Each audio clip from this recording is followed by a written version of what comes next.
भाजपा को बिहार में नीतीश कुमार जैसे चेहरे की जरूरत थी और नीतीश कुमार को भाजपा की ताकत का एहसास था। भाजपा को लोकसभा की चिंता सता रही थी और नीतीश कुमार को विधानसभा की। दोनों को एक दूसरे की ताकत पर पूरा भरोसा था। साल 2019 के लोकसभा चुनाव में इस युगलबंदी का कमाल सबने देखा। बिहार की 40 में से 39 सीट युगलबंदी के कारण ही एनडीए के खाते में आ गई। दोनों को अपनी औकात का पता चल गया, तभी तो ना और मनाही के बावजूद नीतीश मरने से पहले ही फिर भाजपा के साथ हो गए हैं। भाजपा का साथ छोड़ने के बाद नीतीश ने हाथ चमका चमका कर कहा कि मर जाएंगे पर भाजपा के साथ अब नहीं जाएंगे। दरवाजे पर नीतीश का पुनरागमन रोकने के लिए बड़ा ताला लगाकर भाजपा ने बारेबंदी कर दी थी, पर पल भर में उसने नीतीश को अपनाने में तमाम कस्में वादे तक तोड़ दिए। सवाल ये है कि आखिर ये तालाबंदी बाड़ेबंदी क्यों टूट गई। दोनों की यह सिर्फ सियासी नौटंकी थी। यह बात 5-7 घंटे में ही उजागर हो गई। दोनों के दिल ऐसे मिले कि बिहार में नई सरकार बन गई। साथ आने से पहले कूटनीतिक रूप से दोनों ने अपने मन की इच्छा जाहिर नहीं की थी, पर इतना तो सबको पता था कि भाजपा को लोकसभा चुनाव में पिछला परिणाम दोहराना है तो नीतीश 8-10% वोट बढ़ाने के लिए बुरे नहीं है।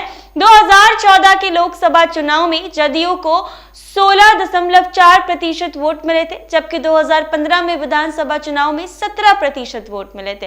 वर्ष 2019 के लोकसभा चुनाव में जदयू ने भाजपा से हाथ मिलाया तो 21% वोट मिल गए। 2020 में विधानसभा चुनाव में जदयू की सीटें 43 रह गई, फिर उसे 13% वोट मिले। नीतीश कुमार के पाला बदल से लोग चकित नहीं थे, यह तो उनका विशिष्ट गुण मानकर लोगों ने अब एक तरह से स्वीकार कर लिया है। चकित इस बात से थे कि वो इतनी जल्दी बड़े भाई यानी लालू यादव का एहसान कैसे भूल गए। उन्होंने खुद तो कभी ऐसा नहीं बताया, पर लोग कयास लगा रहे थे कि अंदर कुछ खटपट जरूर चल रही है।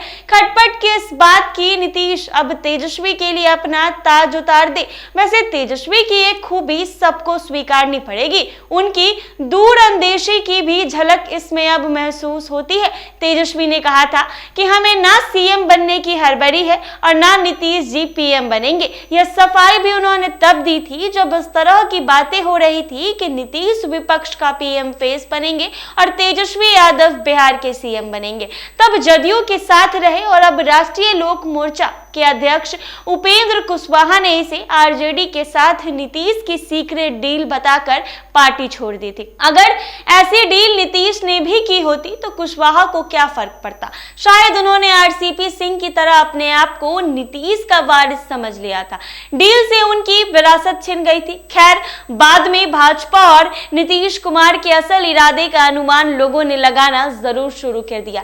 किसी ने कहा कि शायद नीतीश कुमार लोकसभा के साथ ही विधानसभा का चुनाव कराने की डील फाइनल कर आए हैं। ऐसा कहने वालों के तर्क में दम भी दिखता था। वो बताते थे कि विधानसभा में 43 विधायकों के साथ सीएम बने रहना उन्हें असहज करता है। उन्हें उम्मीद है कि अब चुनाव होगा तो उनकी सीटें जरूर बढ़ेगी, इसीलिए कि तकरीबन 2.5 दर्जन सीटों पर जदयू को नुकसान पहुंचाने वाले चिराग पासवान अभी भाजपा के साथ हैं। इस बार भाजपा ऐसे करने पर उनको टाइट कर देगी। कहने वालों के पास भाजपा के इरादे का भी आभास है। वो बताते हैं कि भाजपा को अभी लोकसभा चुनाव की फिक्र है, असेंबली इलेक्शन अभी प्राथमिकता में नहीं है। भाजपा समय से पहले विधानसभा चुनाव के लिए सहमत तो है, लेकिन लोकसभा चुनाव के साथ नहीं। कहने वालों की माने तो लोकसभा चुनाव के बाद बिहार में मध्यावधि चुनाव पक्का है। तेजस्वी यादव और राजनीतिक विश्लेषक की मानते हैं कि नीतीश का यह फैसला उन्हें महंगा पड़ सकता है। अधिकतर एमएलए इसके लिए तैयार नहीं है। अभी 20 महीने मौजूदा विधानसभा की मियाद बची है। ऐसी नौबत आने पर भाजपा और जदयू के विधायक पाला बदलकर आरजेडी के साथ आ जाएंगे।